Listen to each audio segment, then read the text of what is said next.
Full name is Lee Harvey Oswald, O-S-W-A-L-D.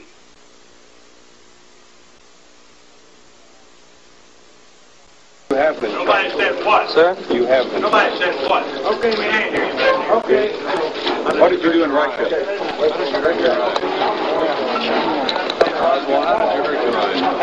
A policeman hit me. Here comes Oswald down the hall again. You buy that rifle? Just dispatches you people have been given, but I emphatically deny these charges. Oswald has hustled through a doorway. Not committed any acts of violence. That he told anyone he planned to kill the president. He hasn't admitted killing the president to anyone. You have any reason to believe that there was any organization behind it? How is it he says there's nothing mentioned to it?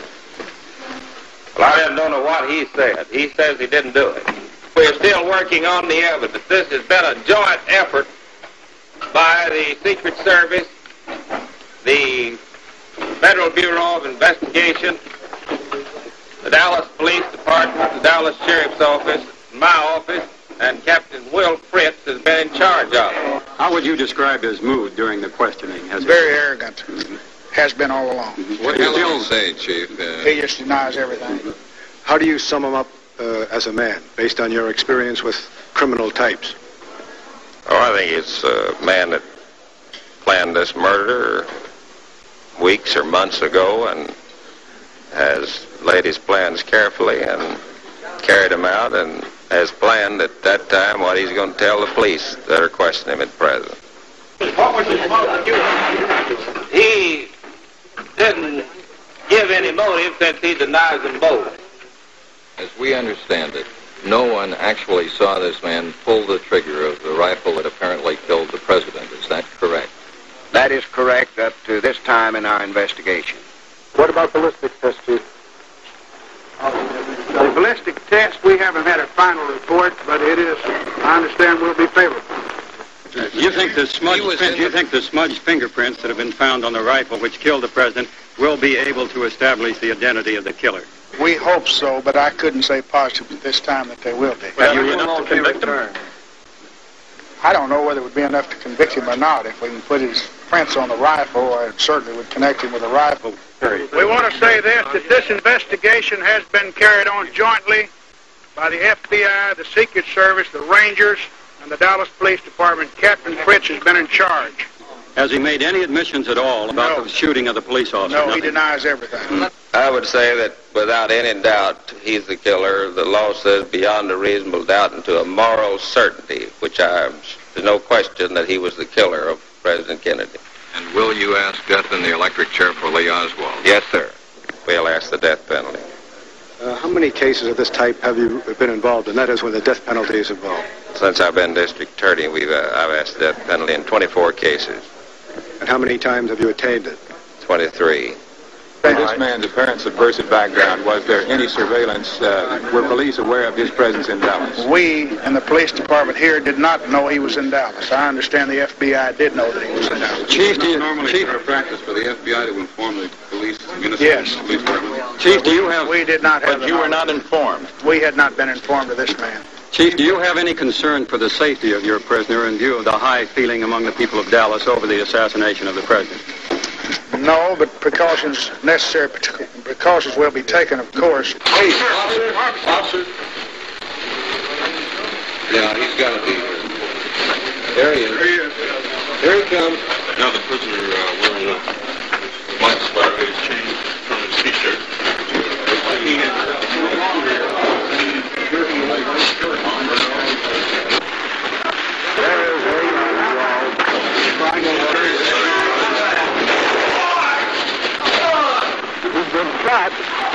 shot. Lee Oswald has been shot. Oswald expired at 1:07 p.m. He died. If he had lived, of course, he would be entitled to counsel. I think he is entitled to counsel now, and I think all of America now is entitled to have counsel for Lee Oswald so that we can find out actually what took place on November 22nd. 1 week after the assassination, President Kennedy's successor, Lyndon B. Johnson, appointed a President's Commission with Chief Justice Earl Warren as chairman. The other members were Senator Richard Russell of Georgia, Senator John Sherman Cooper of Kentucky, Representative Hale Boggs, Louisiana, Representative Gerald R. Ford, Michigan, Allen W. Dulles, former director of the CIA, and John J. McCloy, former chairman, Chase Manhattan Bank. Another Supreme Court Justice, Jackson, while presiding over the Nuremberg trials, permitted counsel to be appointed for dead Nazi generals who were considered to be war criminals. Are you charging the Chief Justice with a cover-up? Yes, I'm of course charging the government with not only suppressing information, I'm charging the FBI and the Secret Service with operating this case from a theory that Oswald was the assassin, that he acted alone, and I'm charging them with pursuing an investigation only along those lines and having no interest in any information which indicates anything contrary to their preconceived theory. This film is a brief for the defense. Let us examine some of the preconceptions of the Dallas police and the FBI. Chief, we understand you have the results of the paraffin test which were made to determine whether Oswald had fired a weapon. Can you tell us what those tests show? I understand that it was positive. What does that mean? It only means that he fired a gun. What about the paraffin test? Yes, I haven't gone in that. The paraffin test showed that he had recently fired a gun. It was on both hands.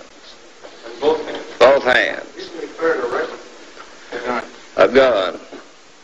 Gordon Shanklin, the FBI agent in charge at Dallas, added, quote, "A paraffin test used to determine whether a person has fired a weapon recently was administered to Oswald shortly after he was apprehended Friday, 1 hour after the assassination.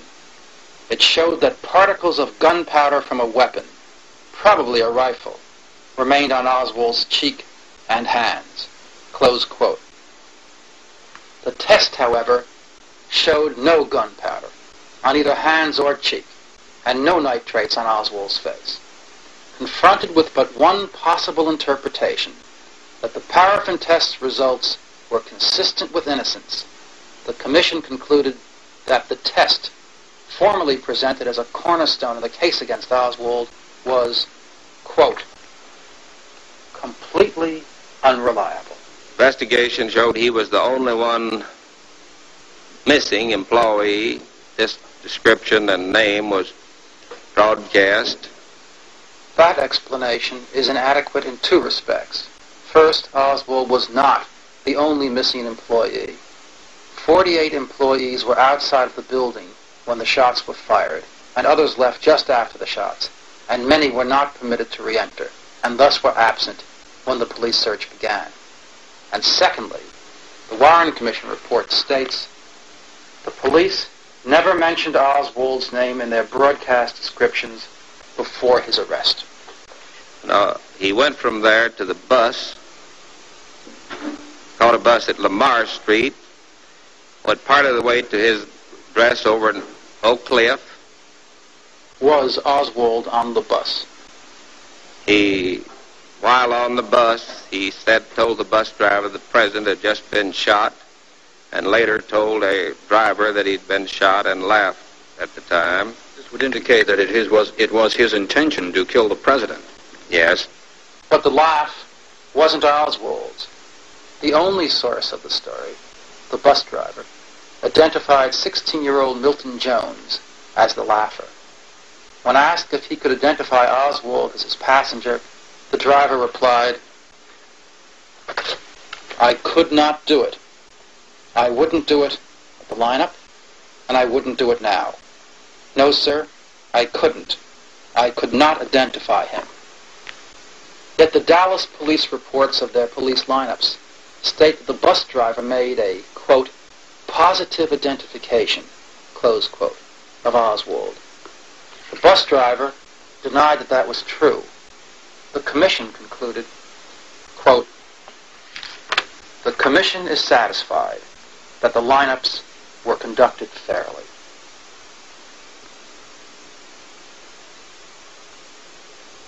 This is Dealey Plaza, Dallas, Texas. The presidential motorcade entered the plaza from Main Street. Turn north on Houston Street and southwest on Elm Street. The commission decided that the shots came from the 6th floor of the Texas School Book Depository, while the limousine was here.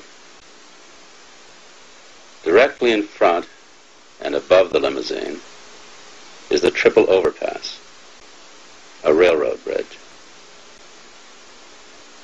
To the right, on top of a grassy knoll, is a wooden fence, landscaped with bushes and trees. Behind the fence, a parking lot.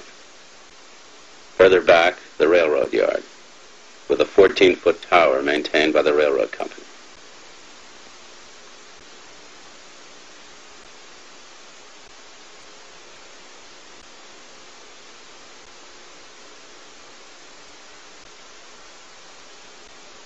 The commission asked 3 master rifle experts to duplicate Oswald's feat of November 22nd. They failed. Was Oswald more skilled than the commission's experts? This is an interview with Sergeant Nelson Delgado, who served in the Marine Corps with Lee Harvey Oswald. Sergeant Delgado appeared as a witness before the Warren Commission. Sergeant, prior to your Warren Commission testimony, were you interviewed by agents of the FBI?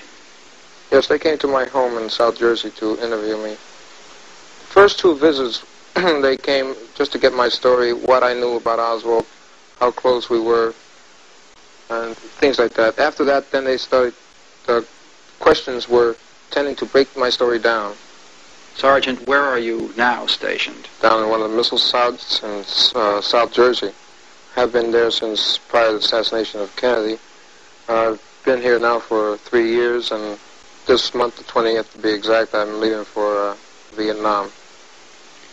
When did you first meet Oswald? Just prior to the Christmas of 1958, Lee Oswald reported into our unit. Oswald and I got along very good together. We were, like I said, working in the same jobs. Involving aircrafts and radar, we controlled them from the ground and ran intercepts. We were about 40 enlisted men that really participated in this job. All of us knew Lee, and he knew all of us. We got along fine. We had discussions. Was Oswald interested in guns? They say he was a gun enthusiast, but I recall many instances where we stood inspections and he was constantly being gigged for having a dirty weapon and then taking improper care of his weapon. He was always reminded of when he had to clean the weapon. Never took it upon himself to do so. Do you have personal knowledge of Oswald's ability with a rifle? At the range, he couldn't prove by me that he was a good shot. As any person who's ever served in the armed forces could tell you, there's a part in the qualification that calls for rapid firing. This is done with 10 shots, 8 in a clip and 2 that you load by hand. They give you maybe 30 or 45 seconds to be exact to fire these 10 rounds. Well, when you fire these, then you stand away from your firing position until everyone has finished firing. Then the targets are brought down and scored. The targets are run back up, and they're dissed for the number that you have hit, 5s, 4s, 3s, or misses. Well, in Oswald's particular case, it was quite funny to look at, because he would get a couple of discs. Maybe out of the possible 10, he'll get 2 or 3 Maggie's drawers. Now, these are a red flag that's on a long pole, and this is run from left to right on the target itself. And you don't see this on the firing line too often, not the Marine firing line. And that's, you can't help but notice it when you're seeing discs, round cylinder things coming up and down, and farther on down the line you see a flag waving. Well, that was going to catch your eye anyway. And we thought it was funny that Oswald was getting these magazine drawers so rapidly, one after the other. And this is why I can't think that he would be a good shot, because a good shot doesn't pull this. He'll pull a 3, but he won't pull a Maggie's drawer. It's a complete miss. How did the FBI react to your statement that Oswald was a poor shot? They tried to disprove this. They did not like the idea when I came up with the statement that Oswald, as far as I knew, Oswald was a very poor shot. Do you feel that the agents of the FBI actually tried to get you to change your statement that Oswald was a poor shot? Yes, sir, I definitely do.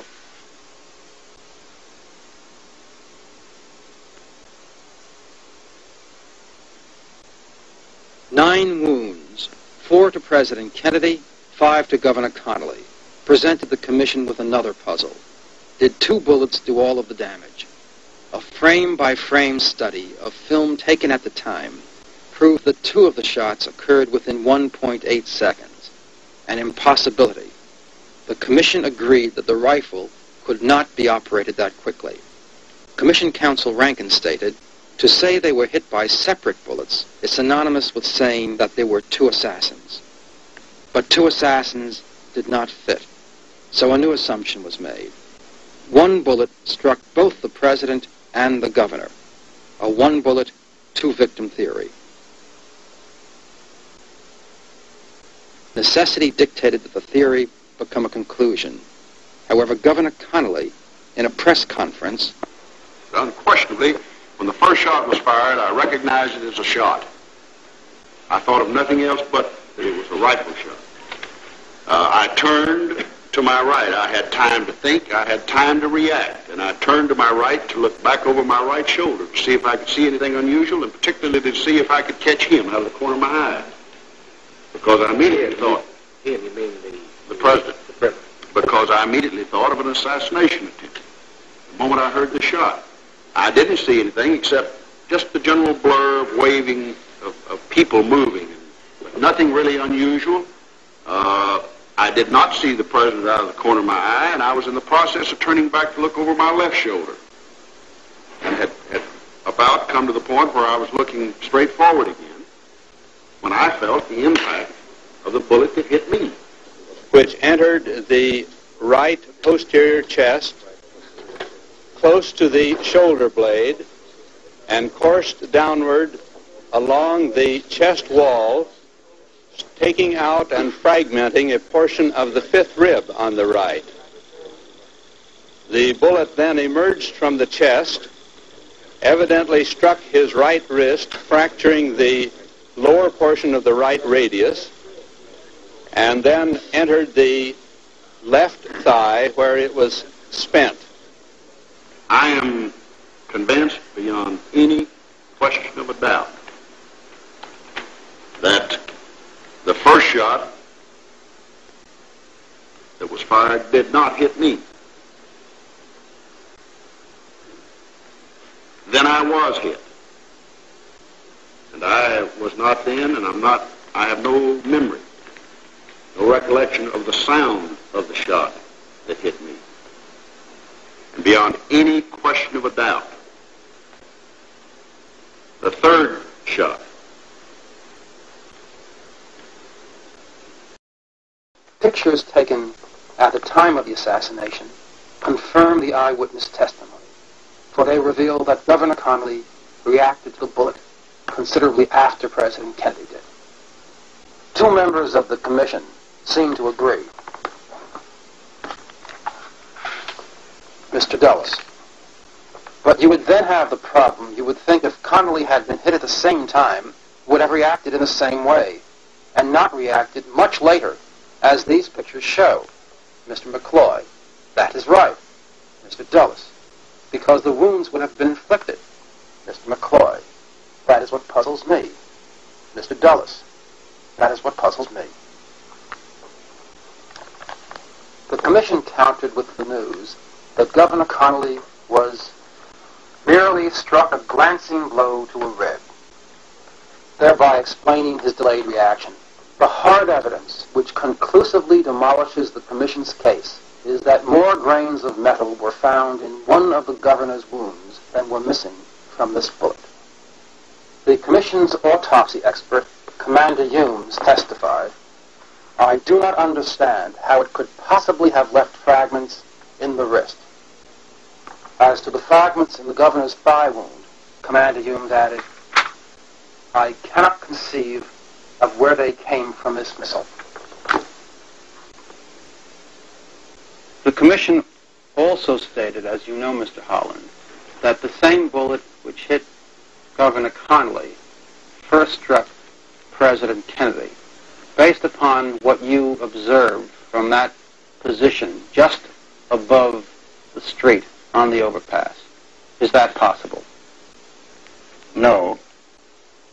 No, that Warren Commission is in error on that, because I was an eyewitness to that, and I know that the same bullet that hit President Kennedy did not hit Governor Connolly. The first bullet, the president slumped over, and Governor Connolly made his turn to the right and then back to the left. And that's when the second shot was fired and knocked him down in the floorboard. And it would have been impossible for him to turn had the same bullet hit him that went through the president's neck. And did you see the effect of the next bullet which struck President Kennedy? I saw the effects of the next bullet that struck the president,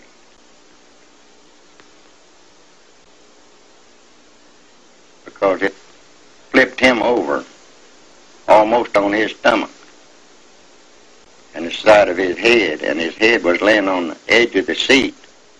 He was laying more on his stomach, and his foot was hanging out over the car edge of the car, upside down.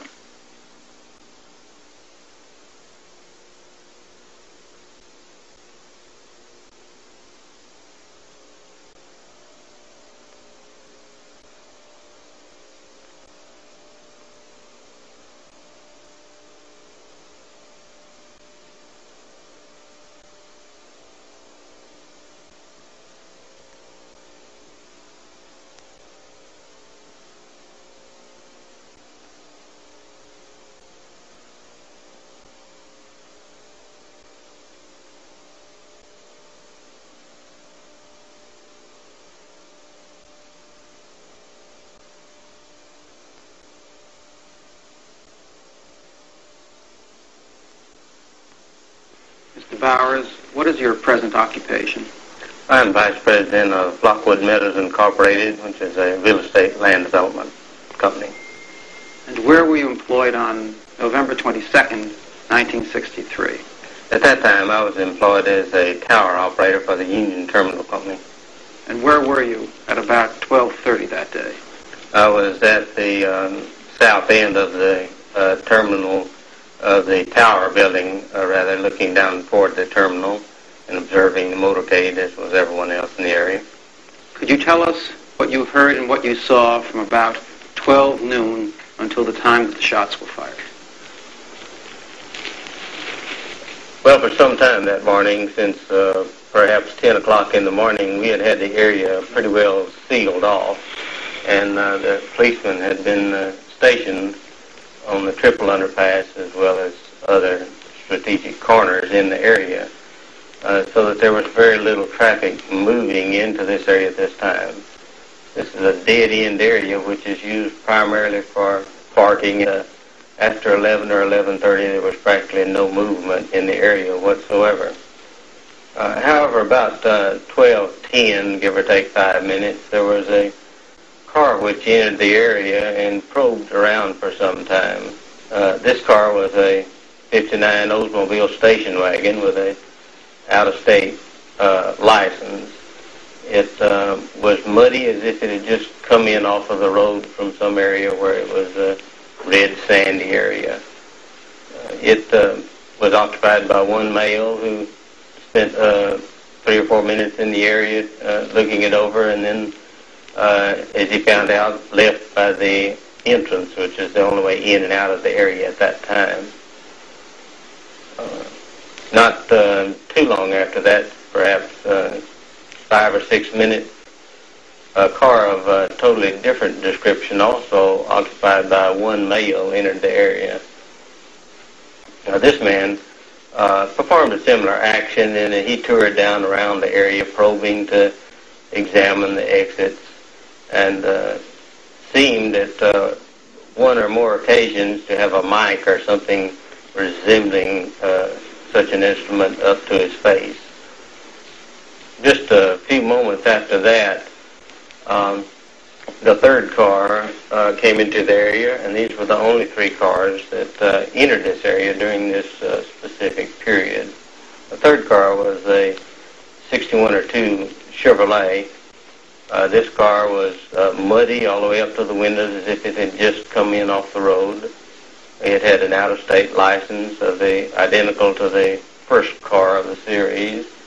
And it also had political stickers on it, which were not only for the same candidate, but were identical in nature and color, so that they appeared to have been from the same group. This car was occupied by one male who spent a little bit more time in the area than the others, and probed down by the side of the tower where I was located.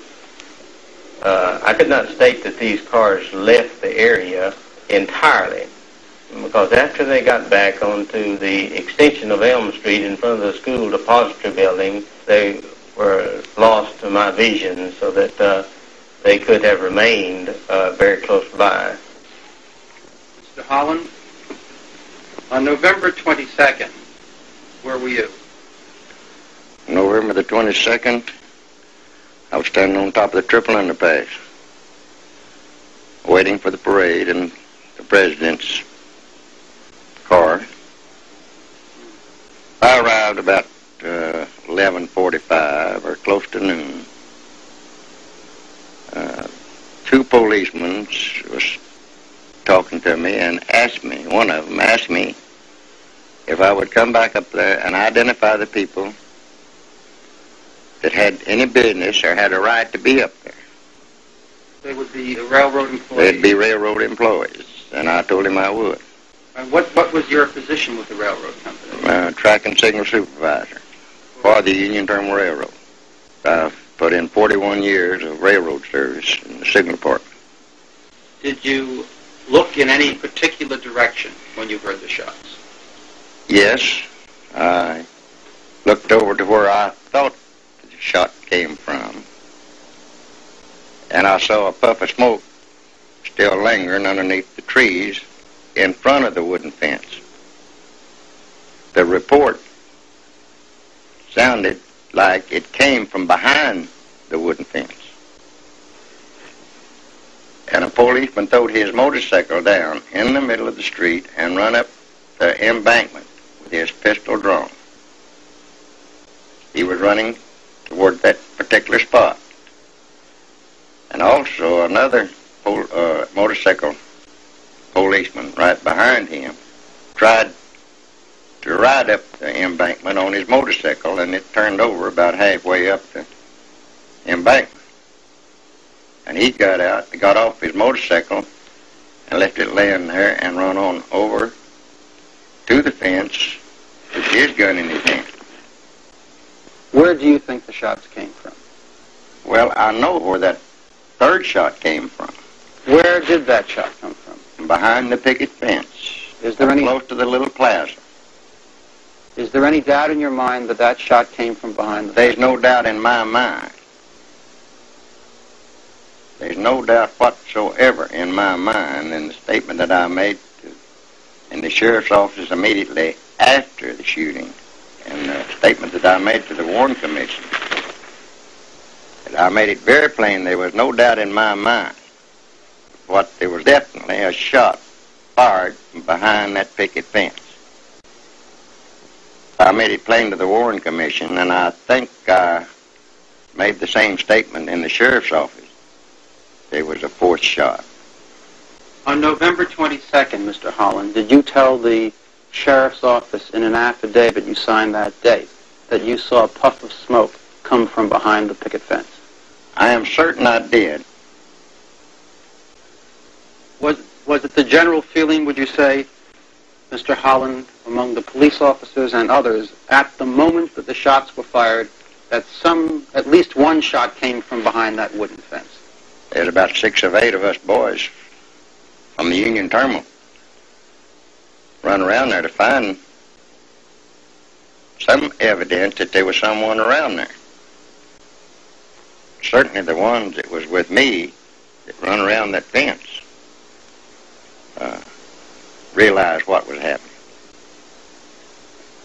They told me the same thing that I told you, that there was definitely a shot fired, and they saw the smoke. We just all started running around that fence as a unit. Where were you on November 22nd, Mr. Dodd? I was standing on the underpass, Commerce Underpass in Dallas, Texas. Were you there alone? No, I was along with 3 friends of mine. Railroad men? Yeah, all railroad men. Mr. Holland was one of them. That's right. And did you see anything which might indicate to you where the shots came from? Well, we all 4 seen about the same thing. As the shots, the smoke came from behind the hedge on north side of the plaza, and a motorcycle policeman dropped his motorcycle in the street with his gun in his hand and run up the embankment to the hedge. And then I went north to look around the corner to see if there's anyone behind the hedge, and met Special Agent of the Katy Railroad, and he went down there, and I walked along with him to see if there were any tracks there, in which there were tracks, and cigarettes butts were laying where someone had been standing on the bumper, looking over the fence or something. Were you questioned by agents of any government agency on November 22nd, Mr. Dodd? Yes, we were. We were taken over to the courthouse and questioned by, I suppose, Secret Service men of some kind. And they asked me quite a few questions, about the same as I've told you men here today. But you were never called as a witness by the Warren? No, I never was called. Because here's the Warren report, and in the index your name is not listed, and there's no reference in the whole 888 pages to the fact that you were up there and you saw what you saw, you heard what you heard. Well, I don't know about that. But there was something that looks to me like that going on there, that somebody should have found out something. A man walk up and shoot a man handcuffed to a couple of policemen and get away with it. Why, I figured there's something else that's going on besides what it should be. We are in Mesquite, Texas, in the home of James Leon Simmons, a car inspector for the Union Terminal Railroad. Mr. Simmons, how long have you been employed by the Union Terminal? I've been employed by the Union Terminal 11 years. Were you a witness to the assassination of President Kennedy? Yes, I was standing on the Elm Street overpass at the time of the assassination. Were you there alone or with others? There was a group of employees from the Union Terminal at the time, and 2 Dallas policemen. What did you see, and what did you hear? As the presidential limousine was rounding the curve on Elm Street, there was a loud explosion. At the time, I didn't know what it was, but it sounded like a loud firecracker or a gunshot. And it sounded like it came from the left and in front of us, towards the wooden fence. And there was a puff of smoke that came underneath the trees on the embankment. Where was the puff of smoke, Mr. Simmons, in relation to the wooden fence? It was right directly in front of the wooden fence. I show you a picture published by the Warren Commission as Commission Exhibit number 2215, which is a view of the triple underpass area. I ask you if you'd be good enough to mark with this pen with an X the area where you thought the shots came from and where you saw the smoke. It was this area here.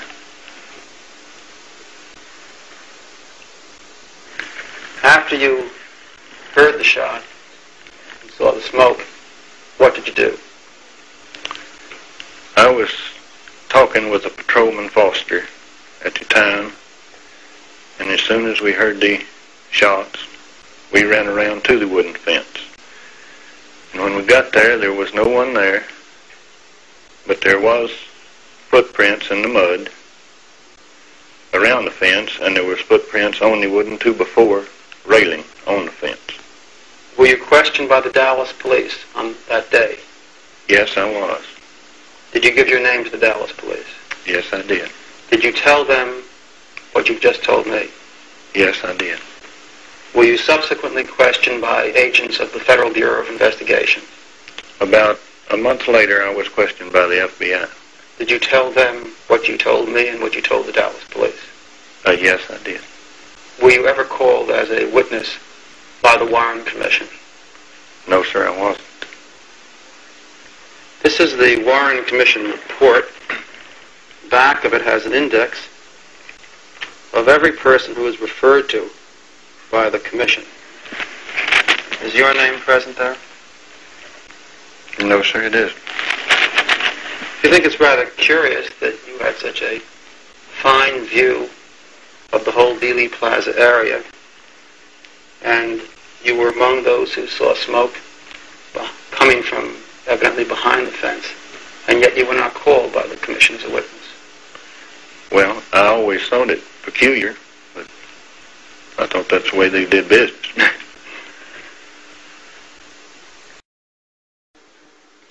It wasn't but about 30 seconds till the presidential motorcade rounded the corner of Main Street to turn over onto Elm.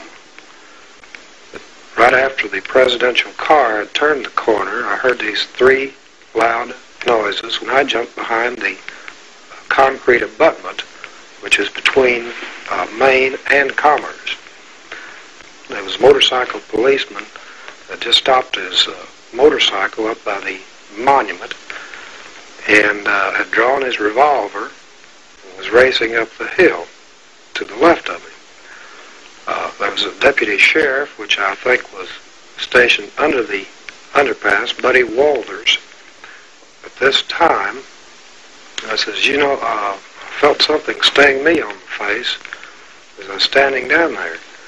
I said, just sting, and Walters looked at me and says, yes, says, you got blood on your cheek. He says, where were you standing? I says, well, down by the underpass. So we started walking down there, and when Walters got about, I'd say 10 feet away, he says, look there on the curb, there was a very visible mark on the curb where a bullet had struck. Either a fragment of the bullet or a piece of the concrete. It flew up and scratched my face. And he said, go to the city police headquarters and make a statement, which I did. Mr. Tagg, this is a picture of Dealey Plaza, as you know. I wonder if you'd be good enough to show me where you were standing when you heard the shots. I was standing at the east end of the triple underpass between Commerce and Main. There's a little concrete divider there. It's about 3 feet wide. And, sir, could you indicate where the bullet struck the concrete curb?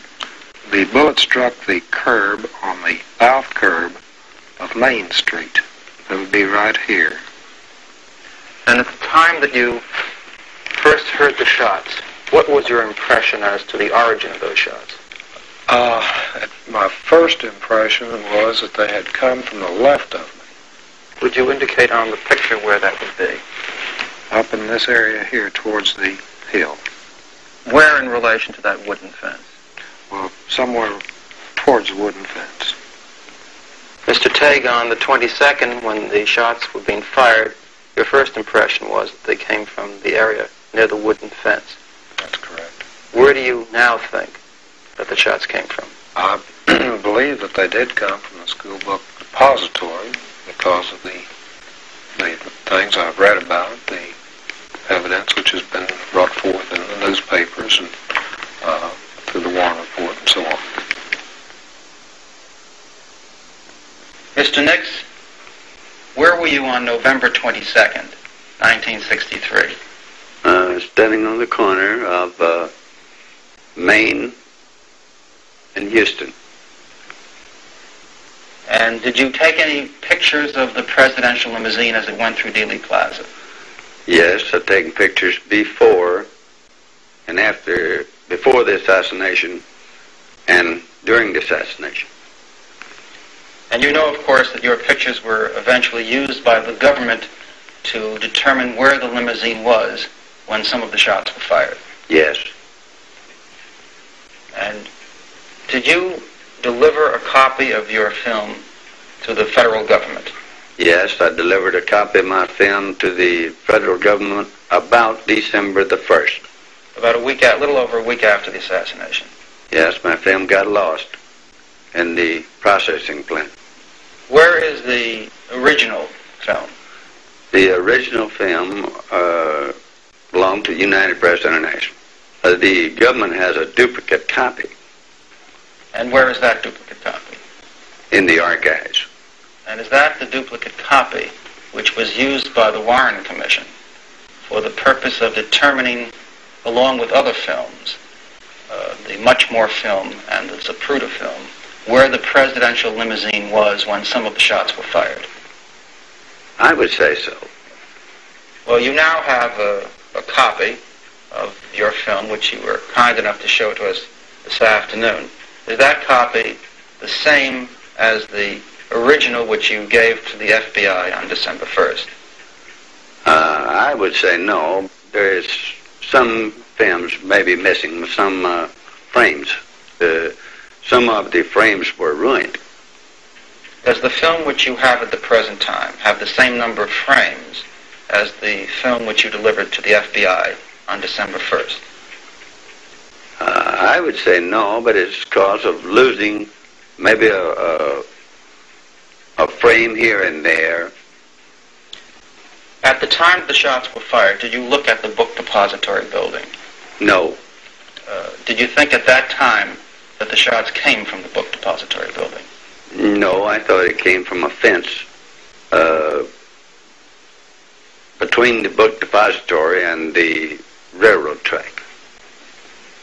Did anyone else who you know, who you've spoken with, also believe that the shots came from there? Most everyone thought it came from the fence behind the book depository.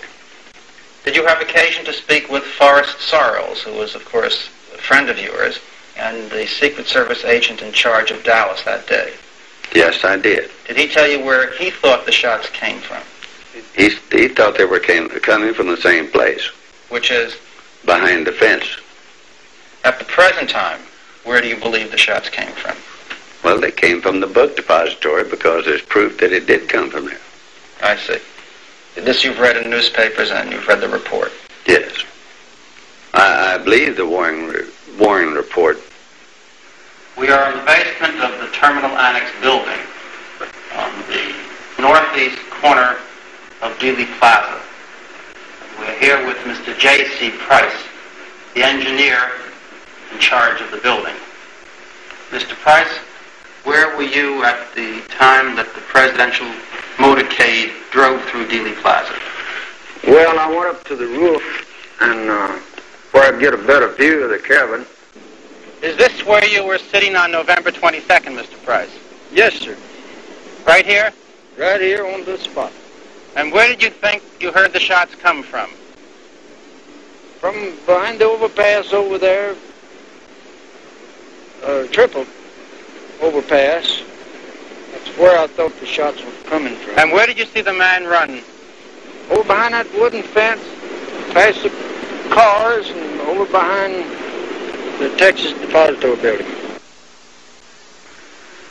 Did you give that information to the Dallas Sheriff's Department on the very day of the assassination? Yes, I did. I'd say in about 30 minutes after the assassination.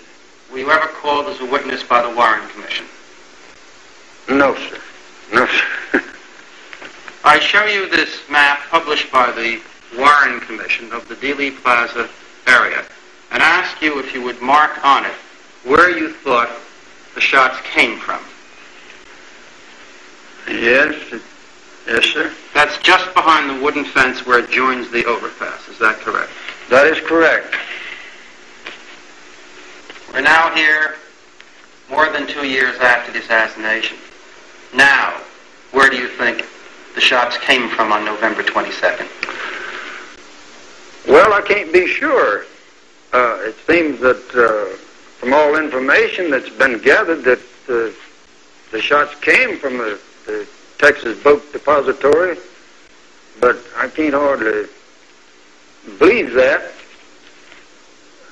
Although I never did look over there at the building, but really I think the shots came from that direction. It seems that everything pointed to that fact that they came from the Book Depository building, but I can't buy that right now.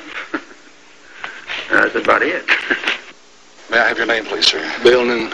Billy, tell me what you saw and what you felt. What happened to you? We just come from Love Field after seeing the President and the First Lady, and we were just in front of the triple underpass on Elm Street, and we're at the edge of the curve, getting ready to wave at the President. So you were down under the viaduct, so to speak, weren't you? Well, we were halfway in between on the grass triple underpass. We were at the curve when the incident happened. But the President's car was some 50 feet still yet. In front of us, coming towards us, and we heard the first shot, and the President, I don't know who was hit first, but the President jumped up in his seat. And then as the car got directly in front of us, well, a gunshot apparently from behind us hit the President in the side of the temple. Do you think the first gunshot came from behind you, too? I think it came from the same location.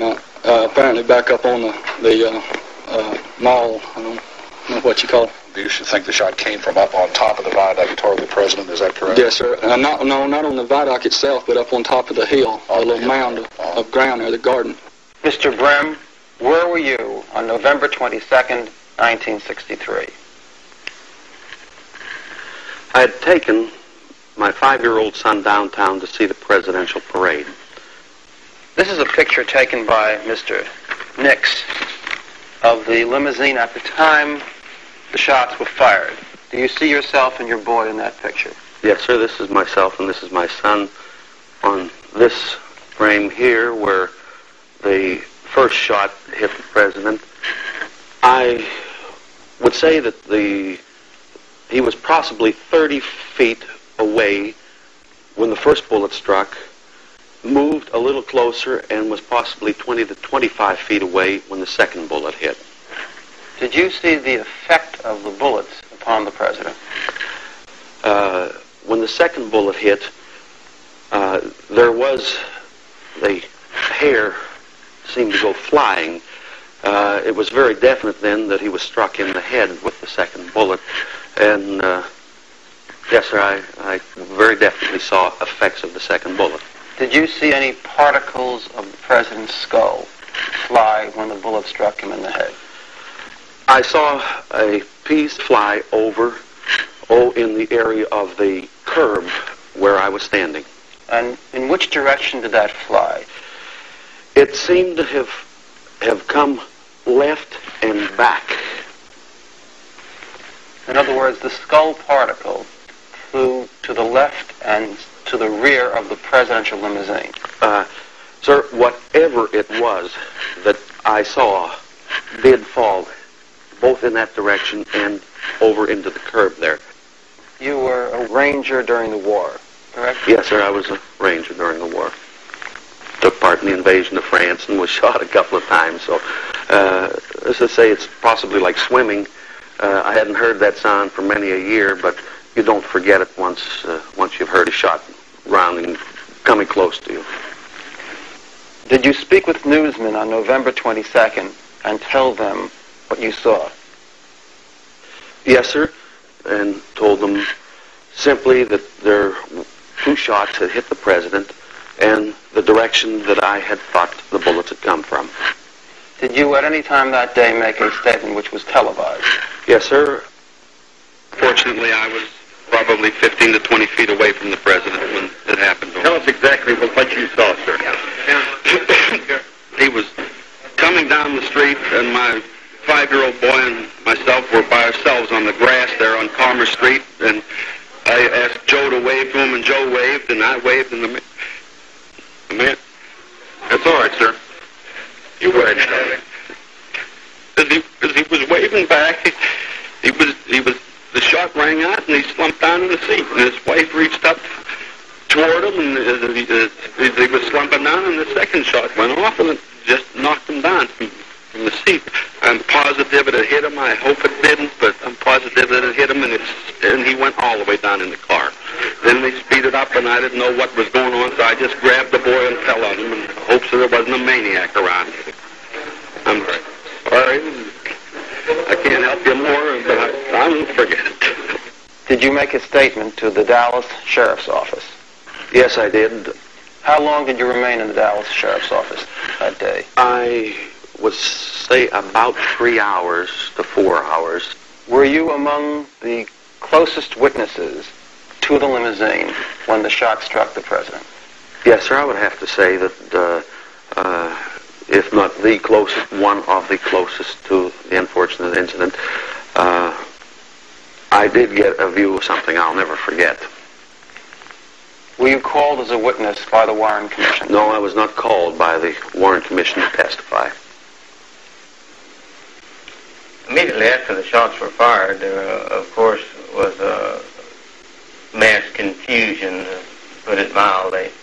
But the area was immediately sealed off by, I would say, at least 50 police within 3 to 5 minutes. The first one to appear on the scene, other than those who, of course, who were standing around, including 2 on top of the triple underpass, was one who rode a motorcycle up the incline coming up from the lower portion of Elm Street. And he rode perhaps 2/3 of the way up or more before he deserted his motorcycle. At the time of the shooting, in the vicinity of where the 2 men I've described were, there was a flash of light, there was something which occurred which caught my eye in this immediate area on the embankment. Now, what this was, I could not state at that time, and at this time I could not identify it, other than there was some unusual occurrence, a flash of light or smoke or something which caused me to feel like something out of the ordinary had occurred there.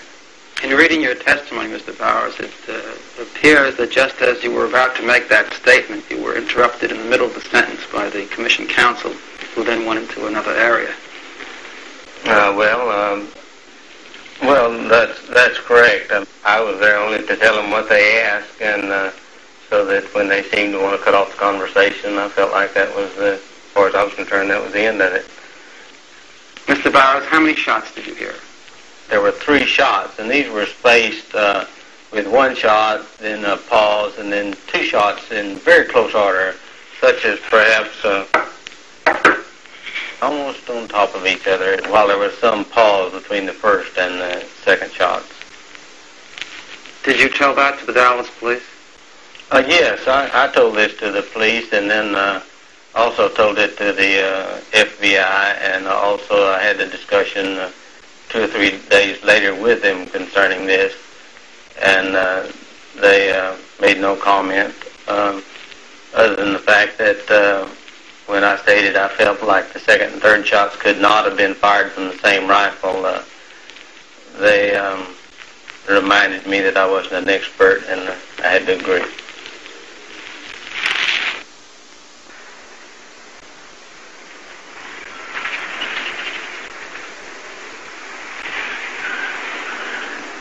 Is this the exact spot you were standing on November 22nd, Mr. Holland? That's correct. This is the exact spot that I was standing November the 22nd, waiting for the parade. And where did you hear that third shot come from? Right over about 20 or 30 feet from the other end of that little picket fence. And where was the smoke that you saw? It drifted right out underneath those green trees, those two trees. From behind the fence? From behind the fence. It kind of hung there just like for a few seconds, just long enough that you could see that it was. And then what? Smoke. And then what'd you do? Immediately after the president's car came underneath this overpass, the four of us broke a run around this fence to find out if we could see anybody leaving the area. Can we walk this way now that you went on the 22nd? No, we can walk that way right now. Fine.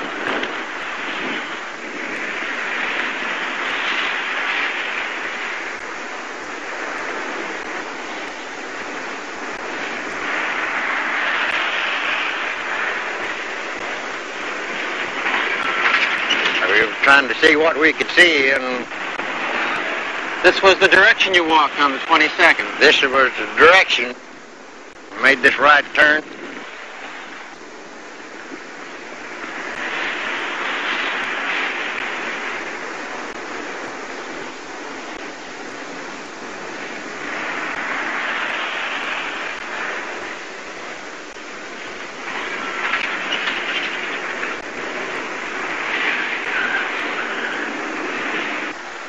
Jumped this steam line, this pipe. One man right behind me jumped, and another one jumped right on top of him. Fell on top of him? Fell on top of him. And were there more cars here on the 22nd than there are today? They were bumper to bumper. It was just a sea of cars. You couldn't hardly get through them. We were jumping over the bumpers, over the hood of the cars to work our way to the spot that we saw the smoke and heard the shot. Then we came up to the wooden fence. Mr. Holland, did you remain behind here for a while when the police officers were searching the area? Approximately 15 minutes before I had to go back to my office. There was about 40 or 50 people around here searching.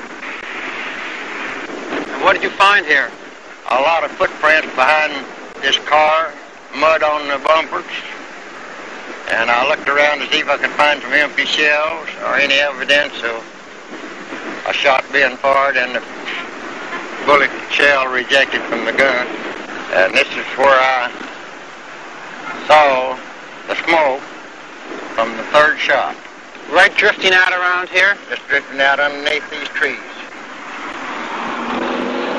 And when that shot hit the president, as he passed by this lamppost, did you see the effect of the shot upon the president? Well, it knocked him over to his left, down in the car. Away from here? Away from here. About where was he in relation, where was the car, the presidential limousine, in relation to the lamppost?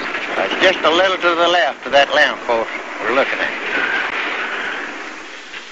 In effect, Mr. Holland, the Warren Commission published just a very small portion of your testimony and used your testimony as proof that no shots could have come from behind the fence.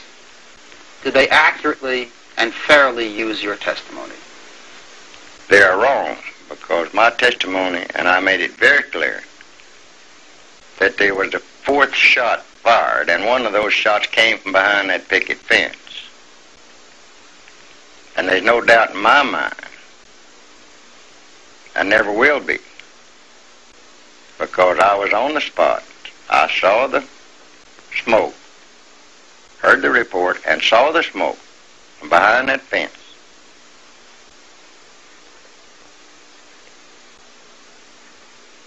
And I don't see how that they could doubt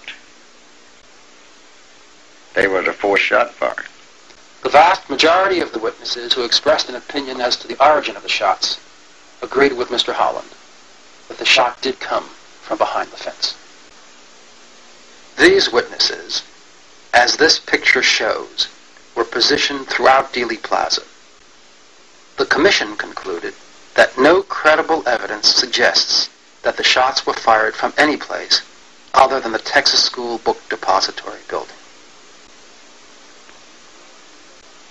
Mr. Holland, you were on the overpass. You were probably in the best position of any witness on November 22nd. In your view, did the Warren Commission present all of the facts regarding the assassination of President Kennedy? Well, let me say this. The Warren Commission, I think, had to report in their book what they wanted the world to believe when they read the Warren Commission. As you know, as well as I know, that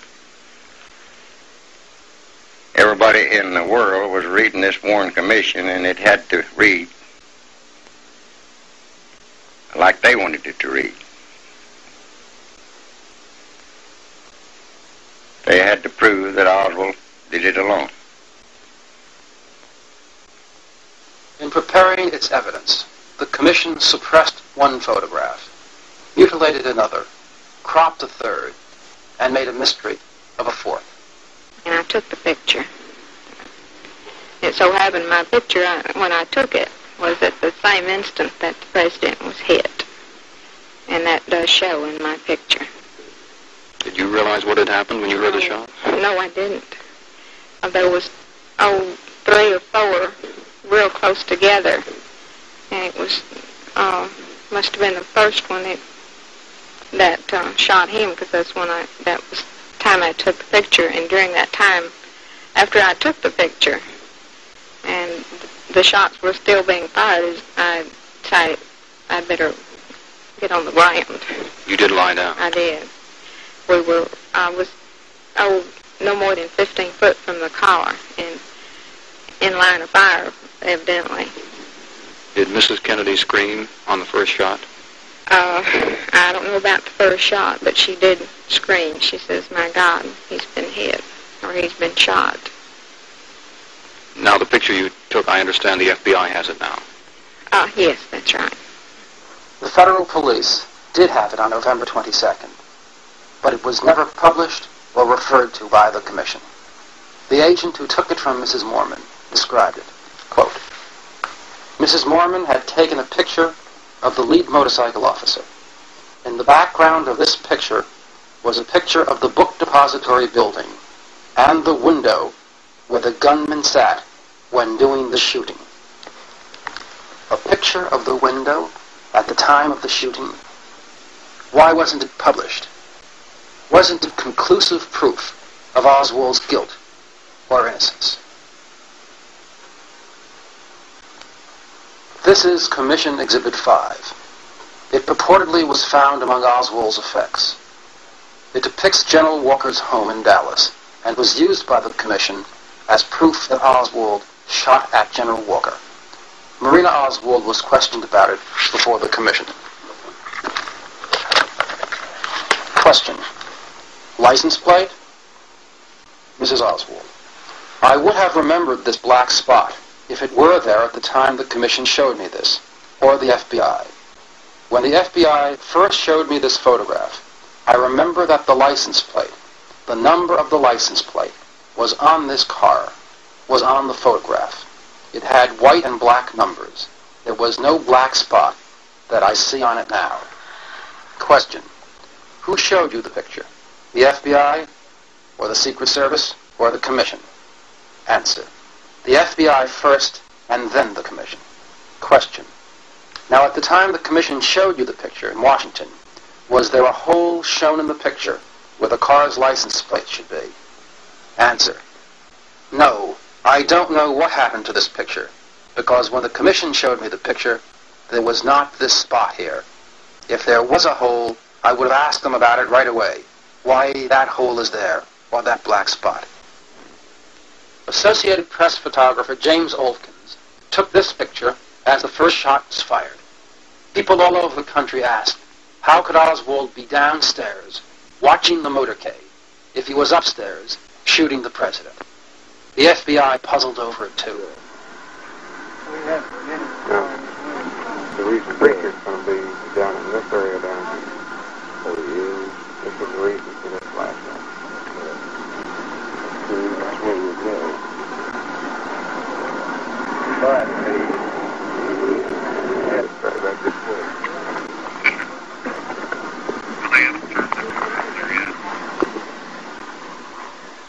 The commission said the man in the doorway was Billy Lovelady. Although Lovelady agreed, he also said he wore a red and white striped sports shirt, buttoned near the neck, and no jacket. No commission member ever saw Lovelady. Apparently no commission member even saw a picture of him. The press was unable to obtain one. This is a previously unpublished photograph of Lovelady, taken by us from a camouflage position. Here is a picture of Oswald at the time of his arrest. Was the man in the doorway Oswald or Lovelady, or neither one? If it was Oswald, that fact alone is proof of his innocence.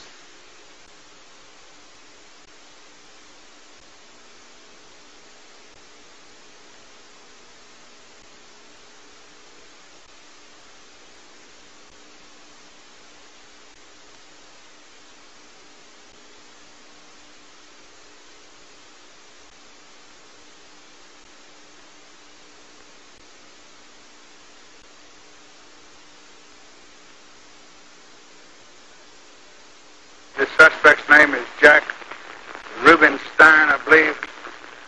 He goes by the name of Jack Ruby. Did you know Ruby before this? No, sir. Saw him in this very same room Friday night when we had the defendant up here. If some of you will recall, he asked a question from out here in the audience, or answered a question. He's standing right back here, and I didn't know who he was. I thought he was a member of the press, and he told me as we walked out of here that he was a nightclub operator here. What question did he ask? What? What question did he ask? I don't remember, but he maybe it was an answer, but he said something. You remember it was Friday night when I asked you to look to me like your good friend. I don't know what it is. We have not been able to find anyone of our men who saw and recognized Ruby at the time of this transfer. The thing that I saw, I was waiting at the armored car to ride with the suspect to the county jail.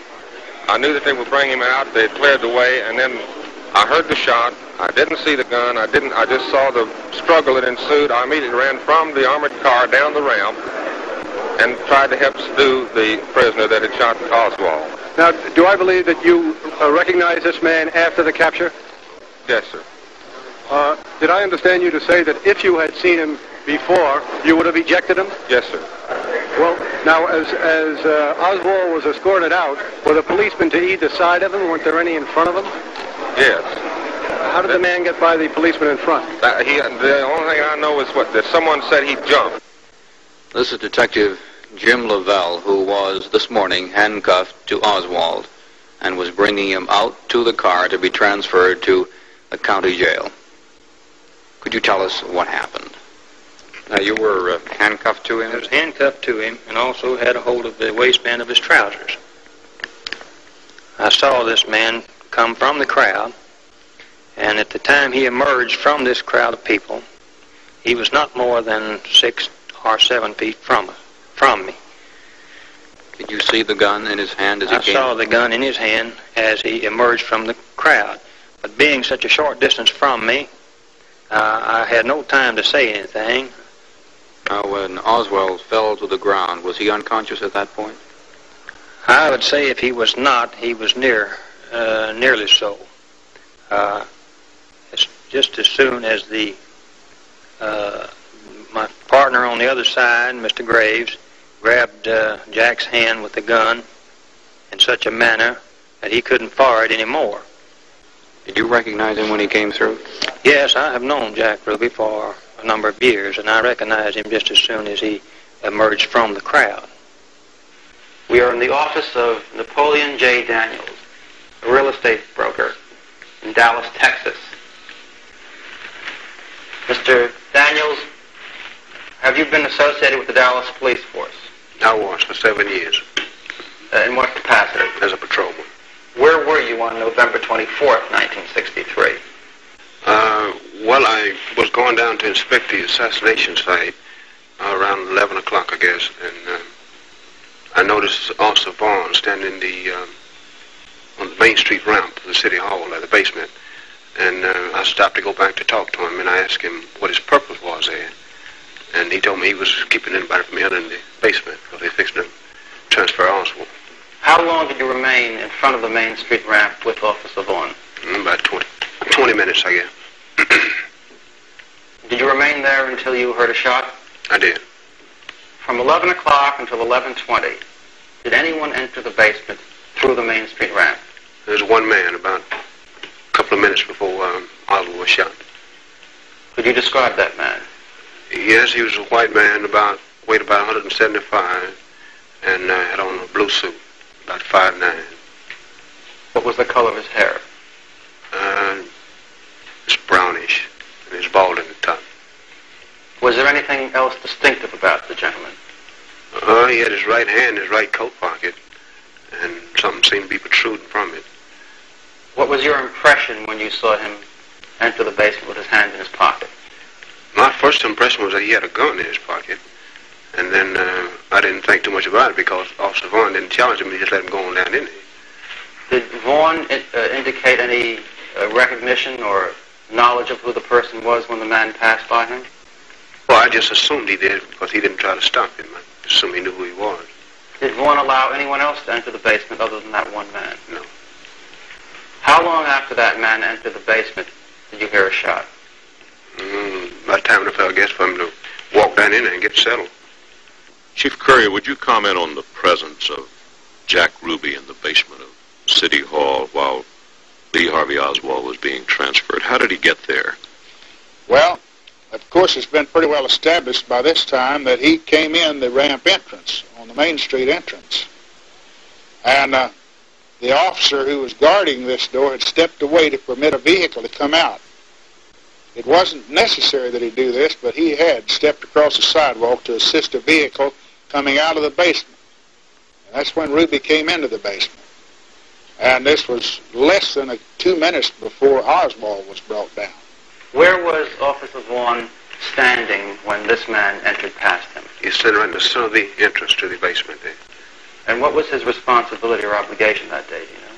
To not let anyone go down in there for them. I know.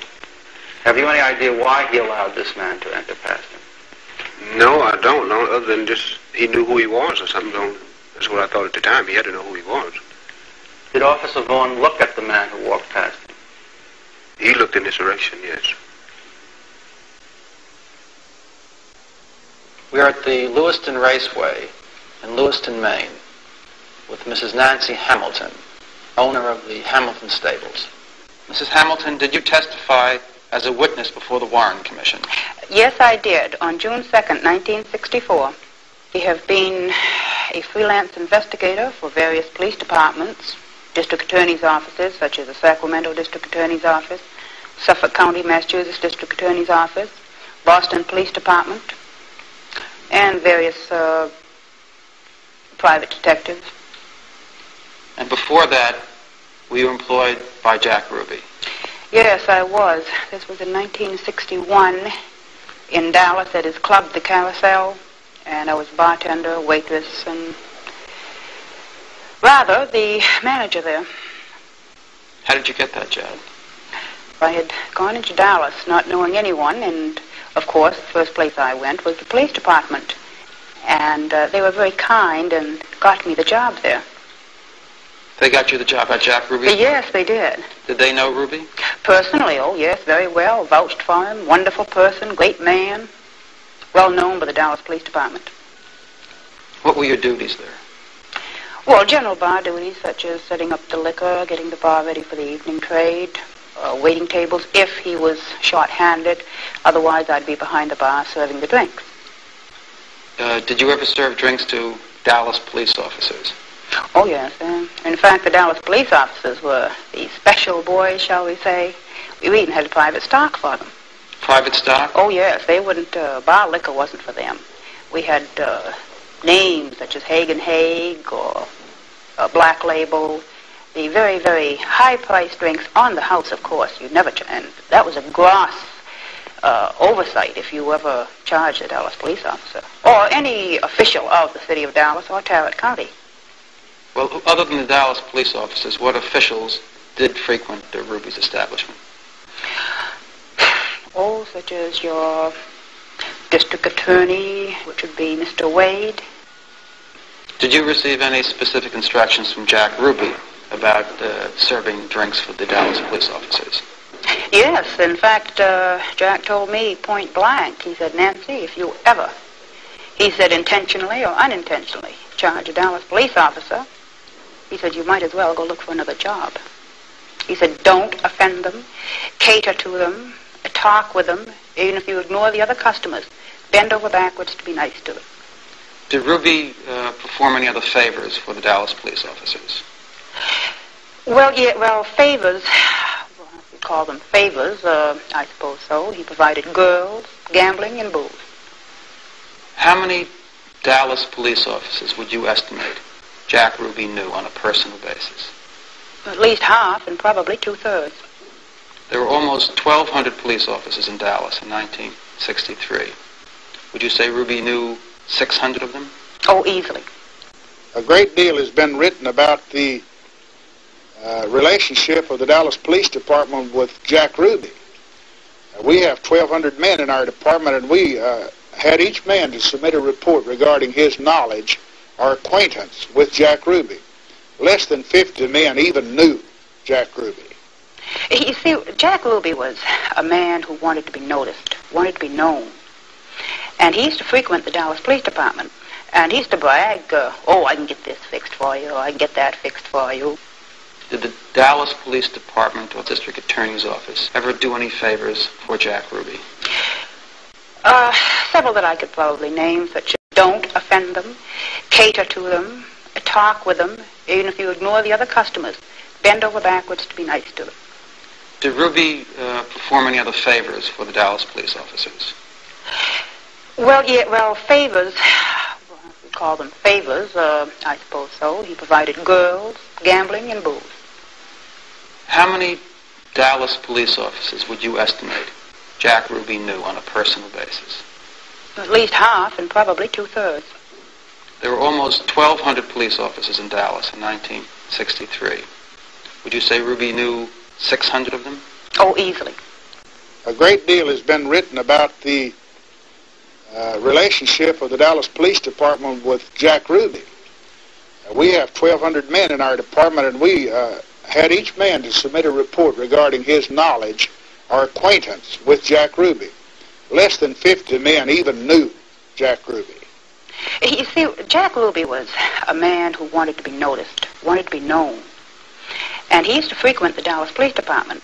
And he used to brag, oh, I can get this fixed for you, or I can get that fixed for you. Did the Dallas Police Department or District Attorney's Office ever do any favors for Jack Ruby? Several that I could probably name, such as serving drinks a little late. I mean, Ruby was permitted to serve drinks after hours. He did, and no one ever interfered. And, of course, it was common knowledge that he ran girls and gambling, and I've never seen him any kind of pickup on him. Did you serve mixed drinks to police officers? Yes. Is it against the law in Dallas to serve mixed drinks? Oh, yes, definitely, except in a private club. This, of course, was not a private club. No, open club. So that every time you served a drink to a police officer, it was a violation of the law? Yes, and I'd say I probably broke the law a few hundred times in doing so. And, of course, the police were witnesses. Well, up to a point they were witnesses. After that, I guess they probably didn't care. Mr. Johnson, when did you first meet Jack Ruby? I met Jack Ruby in 1952 on Irving Street, a place called the Silver Spur. I went to work for Jack Ruby in 1956. And the club was a Vegas club. I worked for him for about almost 6 years. Did Ruby know many Dallas police officers? Well, yes, he did. I say he knew probably half of the people on the force. There were about 1,200 police officers on the force. Yes, well, I'm sure he knew about the half of them. And he was very nice to them. We have 1,200 men in our department, and we had each man to submit a report regarding his knowledge or acquaintance with Jack Ruby. Less than 50 men even knew Jack Ruby, and less than a dozen had ever been in his place of business. Most of these that had been in his place of business had been in there because they were sent there on investigations or had answered a call for police service. I believe there was 4 men in our department that we were able to determine had been there socially, that is, off duty in the presence and were present in his nightclub. Did you see police officers drop into the Vegas club during the 6 years you worked there? Oh, very definitely. They would come in there all the time, off duty, on duty, and so forth. And how were they treated? They were treated royally. You testified before the Warren Commission, didn't you? Yes, I did. Did they ask you how many police officers Jack Ruby knew? No, they didn't ask me that question. I've just read your testimony, and as I recall, they asked you one question about a police officer. They asked you if you knew a policeman named Harry Olson. Mm-hmm. You said you didn't remember the name. That name didn't register with me. But that was the only question they asked you about policemen. About policemen, yes. They asked me numerous questions, but nothing about police other than that one that you just named.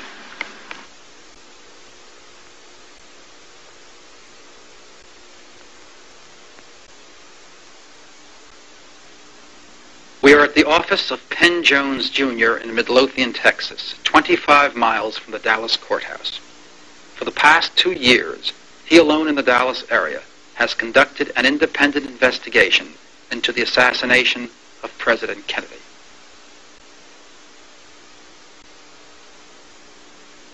Well, I love President Kennedy very much. I was one of the few weekly newspapers that covered the Ruby trial. And my actual investigating did not begin until I started reading the Warren report and realized that something was very, very much amiss in reading that report. I really believe that the only way you can believe the Warren report is to not read it. Have you found it difficult to uncover the facts this time? Yes, it's very difficult.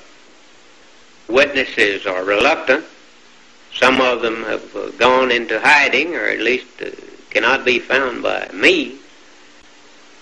And in many cases, the police have actually told, or in some witnesses say, federal authorities have told them not to talk about the assassination. The witnesses are frightened. Some of them went into hiding. I'm sure that I spent at least 1 month searching for Earlene Roberts. And I don't know of any person, any newsman, or any investigator that talked to Earlene Roberts after she testified before the Warren Commission. And her testimony was quite startling. Mrs. Roberts told Commission counsel of a rather mysterious incident which occurred just after Oswald entered the rooming house on November 22nd. At approximately 1 p.m., she said, a police car drove up to the house at 1026 North Beckley and parked outside. Questioned by Commission counsel, where was it parked? It was parked in front of the house. Did this police car stop directly in front of your house? Yes, it stopped directly in front of my house. Where was Oswald when this happened? In his room. Were there 2 uniformed policemen in the car? Oh, yes. And one of the officers sounded the horn? Just kind of a tit-tit, twice. The Commission did not satisfactorily explain why a police car stopped in front of Oswald's dwelling, or why the policeman sounded the horn twice and then drove away just before he came out. Now, of course, she is dead. And she's not the only one. there are at least 8 persons now dead either from murder or at least strange deaths who were closely related to Jack Ruby or Lee Harvey Oswald. Can you give us one instance of a witness who died a strange death? Well, let's take the case of Betty Mooney McDonald, one of Jack Ruby's strippers. A fellow named Warren Reynolds saw a man running from the scene of the Tippit slaying. Shortly thereafter, Reynolds was shot through the head. Now, before Reynolds was shot, he could not identify the man running from the scene as Oswald. Then he was shot through the head, and a fellow named Garner was arrested. Then McDonald was the alibi for Garner. She said Garner could not have shot Reynolds because he was with me at the time. 2 days after her alibi, Betty Mooney McDonald was arrested for fighting with a roommate. Although the roommate was not arrested, McDonald was put in jail that night, and an hour later she was found hanged in her cell. And of course the Dallas police said she hung herself. Did Reynolds finally testify before the commission? After Reynolds recovered from his wound, he testified and was able to identify Oswald. Mr. Reynolds, where are you employed? At the Giant Reynolds Motor Company. And were you working there on November 22nd, 1963? Yes, sir. How close is the used car lot which you worked to the scene of the Tippit killing? 1 block. Were you there at about 1 o'clock on the 22nd? Yes, sir. And then what happened? What did you see? What did you hear?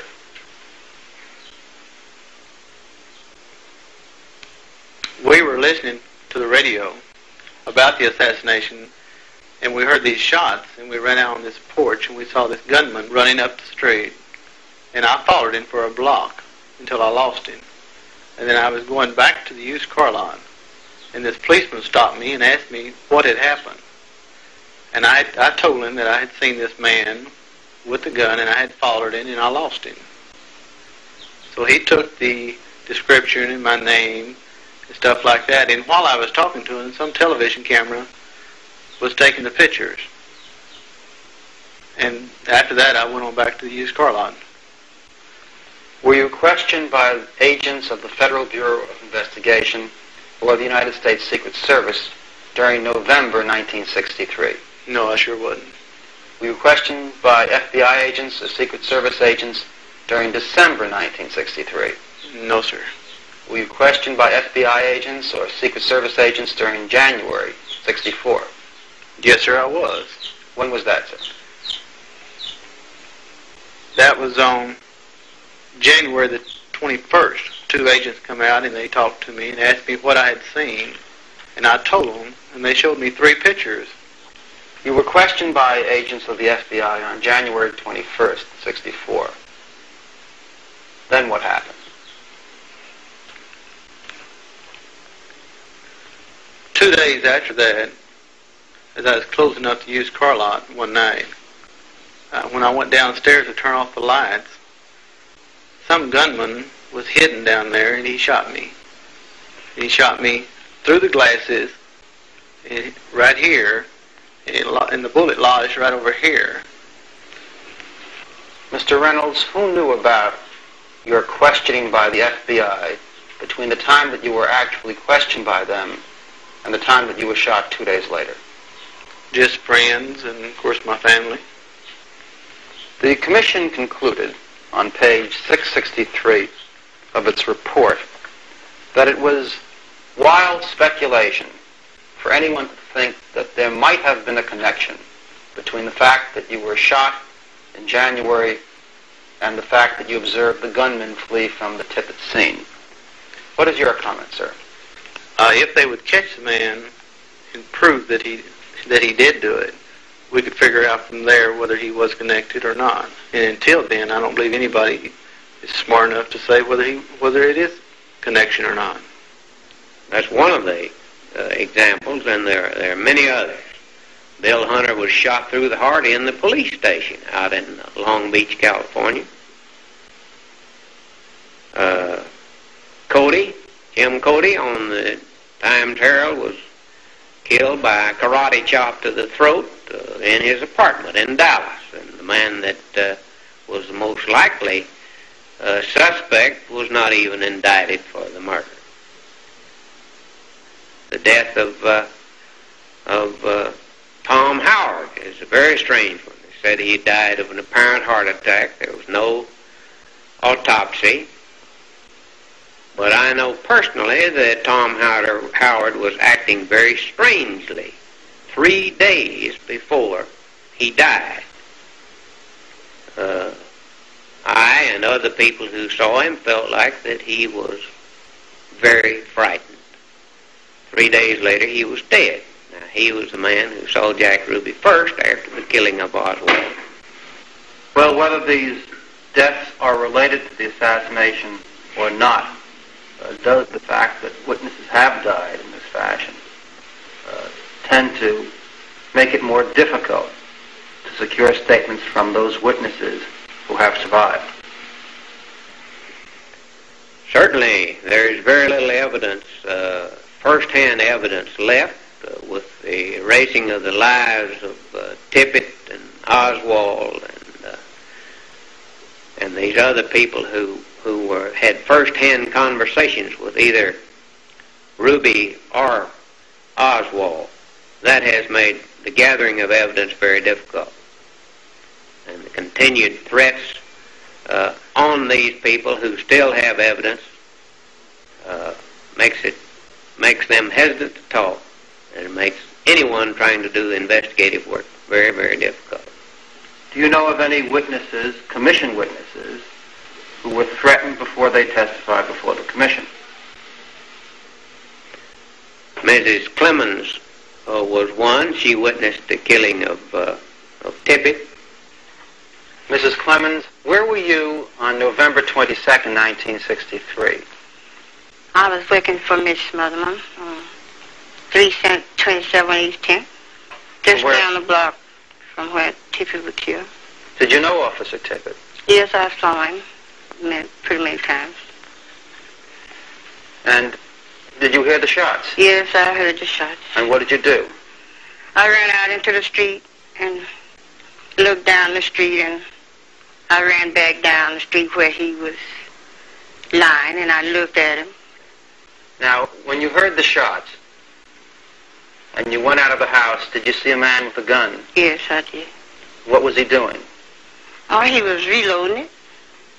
When I said he was reloading his gun. And how would you describe that man? Well, he's kind of chunky. He's kind of heavy. He wasn't a very big man. Was he tall or short? Yeah, he's kind of short guy. Short and heavy? Yes. And was there any other man there? Yes, there was one on the other side of the street. All I know, he told him to go. Mrs. Clemens, the man who had the gun, did he make any motion at all to the other man across the street? No one told him to go. Well, he waved his hand and said, go on. Go.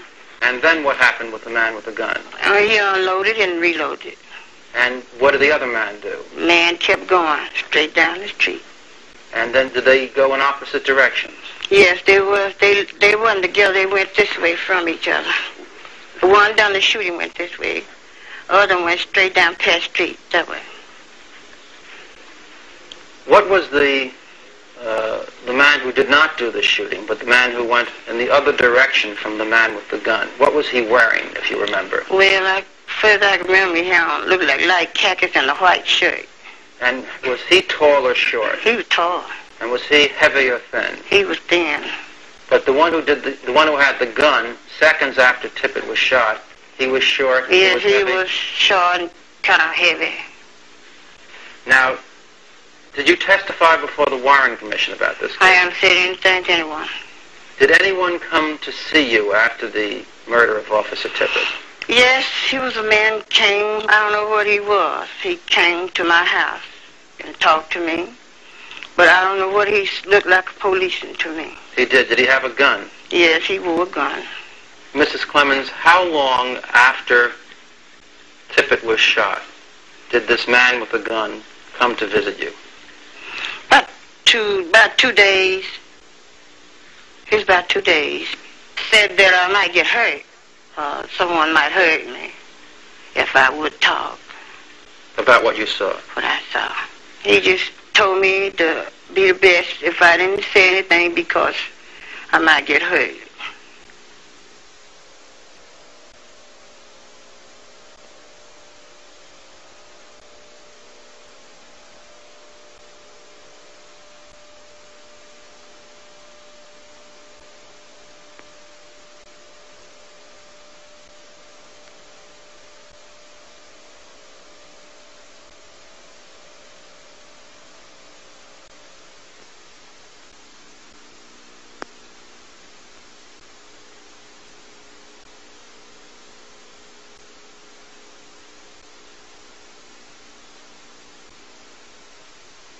I would love to see a computer faced with the problem of coming up with the probabilities of the assassination taking place the way it did, with all of these strange incidents that took place before and are continuing to take place after the assassination.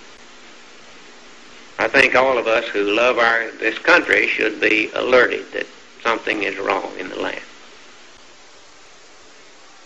Full name is Lee Harvey Oswald, O-S-W-A-L-D.